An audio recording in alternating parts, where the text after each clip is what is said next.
séria prináša to hosťom ďalšie strelecké zakončenie. Feréni veril Dvorákovú pozornosť na začiatku poslednej minúty prvej tretiny. Janča.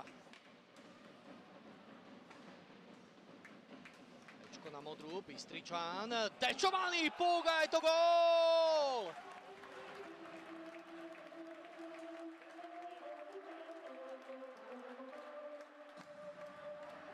Presný zásah by mal byť pripísaný domácemu kapitánovi. Miloš Bystričan a jeho tretí presný zásah v tejto sezóne. Domáca 66 sa tak teší. Aj s prispätím štvrtého útoku, ktorý opäť aktívne vysoko napádal. Prinieslo to svoje gólové ovocie, tu ešte raz. Ečková zadovka na modrú. Bystričan, ktorý to nakoniec oprel do Feréniho.